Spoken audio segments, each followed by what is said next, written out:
প্রিয় শিক্ষার্থী, আশা করি সবাই অনেক অনেক ভালো আছো। আজকের এই লেকচারটিতে আমরা শিখব চতুর্থ অধ্যায় পদার্থবিজ্ঞান প্রথম পত্রের চতুর্থ অধ্যায় নিউটনীয় বলবিদ্যার গুরুত্বপূর্ণ একটা সৃজনশীল, যে সৃজনশীলটি এসেছিল দিনাজপুর বোর্ড 2021-এ।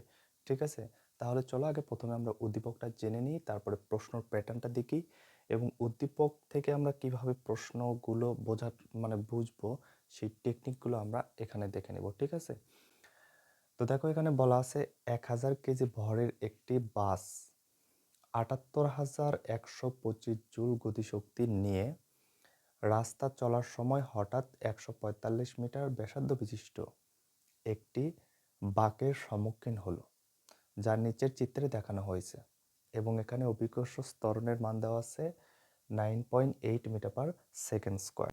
তাহলে দেখো চিত্রটা এখানে আমরা দেখতে পাচ্ছি, এটা একটা রাস্তা, এটা হচ্ছে কেন্দ্র থেকে এটা দূরত্ব হচ্ছে 145 মিটার, এবং এখানে আমাদের দেখো একটা দূরত্ব দেওয়া আছে 7 মিটার, এবং এখানে দেওয়া আছে 0.3 মিটার।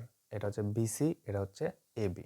ঠিক আছে, তো এই ব্যাপারটা ব্যাংকিং কোণ সম্পর্কে যে সূত্রটা আছে আমাদের, ওই জায়গার বেসিকটা যাদের জানা আছে তারা এই প্রশ্নগুলো খুব সহজেই সমাধান করতে পারবা।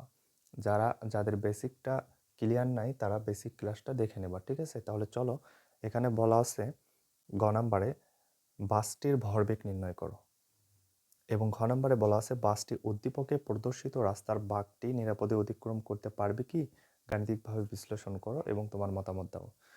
তার মানে হচ্ছে, যদি ব্যাংকিং কোণটা আসলে কি, যখন আমরা একটা গাড়ি চালাই সোজা রাস্তায় যাই তখন তো আমাদের কোনো সমস্যা হয় না, কিন্তু যখন আমরা একটা মোড় ঘুরি আমাদের বাঁকা করতে হয়, বাঁকা না করলে ওই জায়গাতে আমাদের অ্যাক্সিডেন্ট বা দুর্ঘটনা ঘটে যেতে পারে। এই রিলেটেড সম্পর্কে ব্যাপারটা এখানে বলা আছে।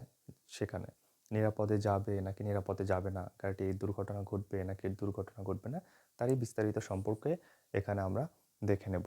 ওকে, তাহলে চলো ব্যাপারগুলো আমরা দেখে নিই। এবং ক নাম্বার আর খ নাম্বারের প্রশ্ন যেটা আছে, ক নাম্বারে বলছে কেন্দ্রমুখী বল, যেটা মুখস্থ করে নেবা, এবং খ নাম্বারে বলছে নৌকা থেকে লাফ দেওয়ার সময় নৌকা পিছনে যায় কেন, এটাও বইয়ে দেওয়া আছে, তোমরা এটা দেখে নেবে। তাহলে চলো আমরা ব্যাপারটা আগে দেখে নিই যে আমাদের সৃজনশীল কিভাবে আমরা সমাধান করব। গ নম্বর প্রশ্ন, বাসটির ভরবেগ নির্ণয় করো। ভরবেগের সূত্রটা শেখানো হয়েছে পি ইকুয়াল এম ভি। পিতে হচ্ছে ভরবেগ, এমতে হচ্ছে ভর, ভিতে হচ্ছে বেগ। ভর এবং বেগের গুণফলকে ভরবেগ বলা হয়। তাহলে দেখো এই জায়গা থেকে আমরা ভরবেগটা কিভাবে নির্ণয় করতে পারি সেটা এখন আমরা দেখে নেব। এখন আমরা দেখব গ নম্বরের যে সমাধানটা, গ নম্বরে সলভ। এখানে দেওয়া আছে এম এর মান 1000 কেজি, ই কে মানে গতিশক্তি, যেটার মান দেওয়া আছে 78,125 জুল, পি ইকুয়াল হোয়াট মানে ভরবেগটা বের করতে হবে। ঠিক আছে, তাহলে ভরবেগ নির্ণয় সূত্র আমরা কি জানি, পি ইকুয়াল এম ভি। তা আমরা আগে দেখে নিই P equal M V, but এই জায়গাতে আমাদের এম এর মান দেওয়া আছে, বের করতে হবে ভরবেগ, তার জন্য লাগবে আমাদের ভি, কিন্তু এখানে কি ভির মান দেওয়া আছে, ভির মানটা দেওয়া নাই, দেওয়া আছে গতিশক্তির মান। তাহলে দেখো গতিশক্তির মান থেকে আমাদের ভির মানটা বের করে নিতে হবে, তারপরে ওই ভির মানটা এখানে আমাদের বসায় দিলে আমাদের হয়ে যাবে পি ইকুয়াল এম ভি, মানে ভরবেগটা আমরা নির্ণয় করতে পারবো। তাহলে চলো আমরা প্রথমে আগে দেখে নিই আমরা কোন সূত্র লিখবো। আমরা জানি E K equal half M V square, E K equal half M V square. এটাকে আমরা সামনে নিই, যেহেতু আমাদের ভির মানটা বের করতে হবে, তাহলে হাফ এম ভি স্কোয়ার সামনে আনলাম, কে ওই পাশে পার করে দিলাম গতিশক্তিকে, যার মানটা দেওয়া আছে। অজানা রাশির মানটা আমাদের কি করে নিতে হবে, বাম পাশে নিতে হবে, জানা রাশির মানটা আমাদের ডান পাশে নিতে হবে। এটা হচ্ছে আমাদের সকল গণিতের ক্ষেত্রে একই নিয়ম। তো এই জায়গা থেকে আমাদের ভির মানটা বের করতে হবে, ভি স্কোয়ারকে রেখে দিলাম, আর এখানে কে যেটা ছিল কেটা কে রাখলাম, এবং এখানে একটা জিনিস কাজ করে, তা হচ্ছে যে ধরো এরকম আছে কোনো সংখ্যা, এরকম যদি ভাগ অবস্থায় থাকে তার ডান পাশে অথবা বাম পাশে যদি থাকে সেটা ওপরের সাথে গুণ হয়ে যায়। ঠিক আছে, মানে ওপরে উঠে যায়। তাহলে ওয়ান আছে, ওয়ানের সাথে এটা যদি গুণ হয়ে যায় তখন আমরা এইভাবে লিখতে পারি এম ভি স্কোয়ার, আর ওয়ান তো ওয়ানই ছিল, বাট আমাদের বের করতে হবে ভি।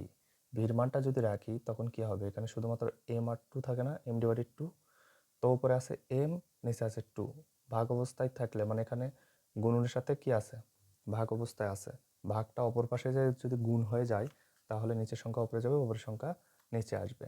তো আমরা এখানে লিখতে পারি, এখানে 2e কে নিচে আসবে কি, নিচে আসবে হচ্ছে m, বা ভি স্কোয়ার ইকুয়াল মান আমরা বসাই দিই 2 ইন্টু ইকের মান কত দেওয়া আছে 7 8 1 2 5 এবং এর মানটা দেওয়া আছে 1000, বা আমাদের এখানে ভি রাখবো পুরো মানের উপরে কি, কারণ স্কোয়ার থাকলে পার করে দিলে আমাদের কি হয়ে যায়, রুট হয়ে যায়।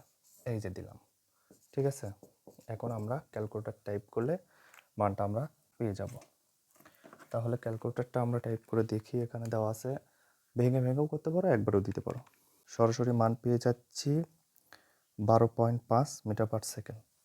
তাহলে 12.5 মিটার পার সেকেন্ড, এটা কিসের মান পাইলাম, এটা পাইলাম ভির মান। এখন আমরা ভরবেগ নির্ণয় করতে পারবো, ঠিক আছে। আবার লিখব কি জানি আমরা, P equal M V, M এর মান তো আমরা জানি কত দেওয়া আছে 1000, গুণ দেব ভির মানটা কত হবে 12.5, ক্যালকুলেশন করে দেখি আমরা।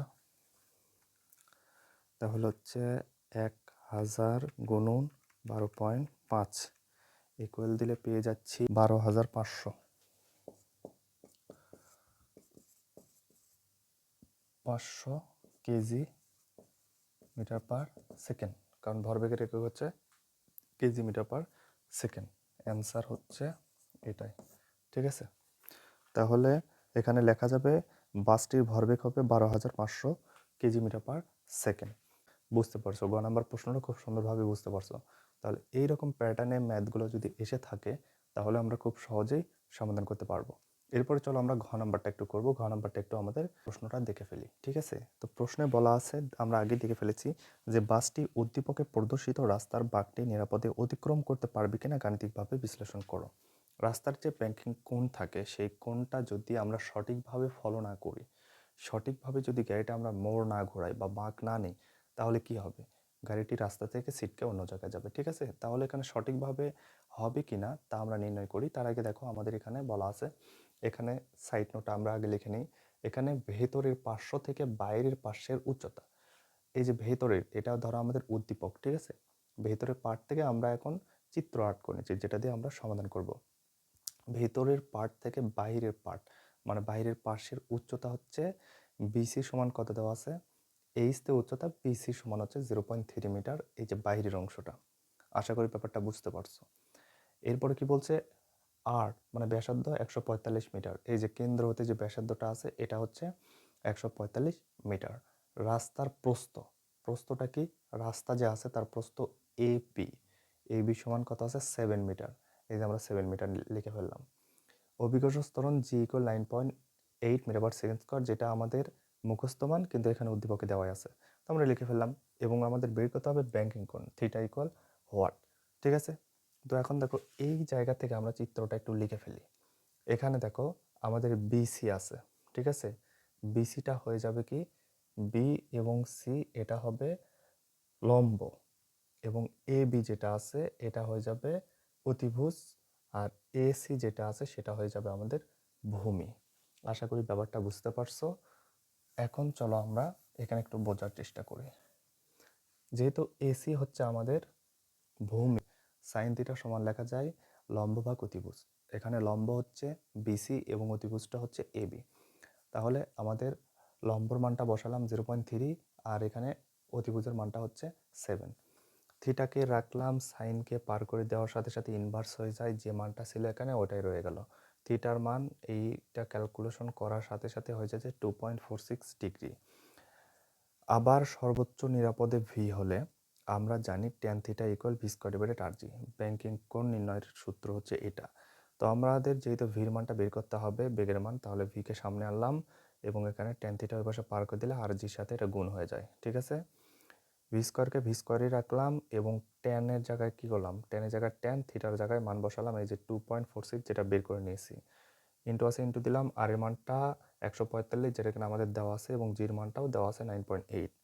এরপর কি করতে হবে, ভির মানটা রাখলাম শুধু ভি, এবং স্কোয়ার ছিল পার করে দিলে হচ্ছে রুট, পুরো মানে ওপর রুট, ক্যালকুলেশন করার সাথে সাথে আমাদের মান হচ্ছে V equal 7.8 metre per second. কিন্তু গাড়ির বেগ হবে গাড়ির বেগ 12.5 মিটার পার সেকেন্ড গ নাম্বারে ছিল, ঠিক আছে। কিন্তু গাড়ির বেগ 12.5 এটা কোথায় ছিল, এটা গ হতে পায়। তাহলে দেখো গাড়ির বেগ যদি আমাদের 12.5-এ এটা যাচ্ছিল, কিন্তু 7.81-এ যদি যায়, 7.81 মিটার পার সেকেন্ডে যদি যায়, তাহলে এটা নিরাপদ যাবে। আর এখানে যেহেতু 12.5 বেগে গিয়েছে, সুতরাং এটা কী হবে, এটা দুর্ঘটনা ঘটে যাবে। আশা করি ব্যাপারটা তোমরা খুব সুন্দরভাবে বুঝতে পেরেছো।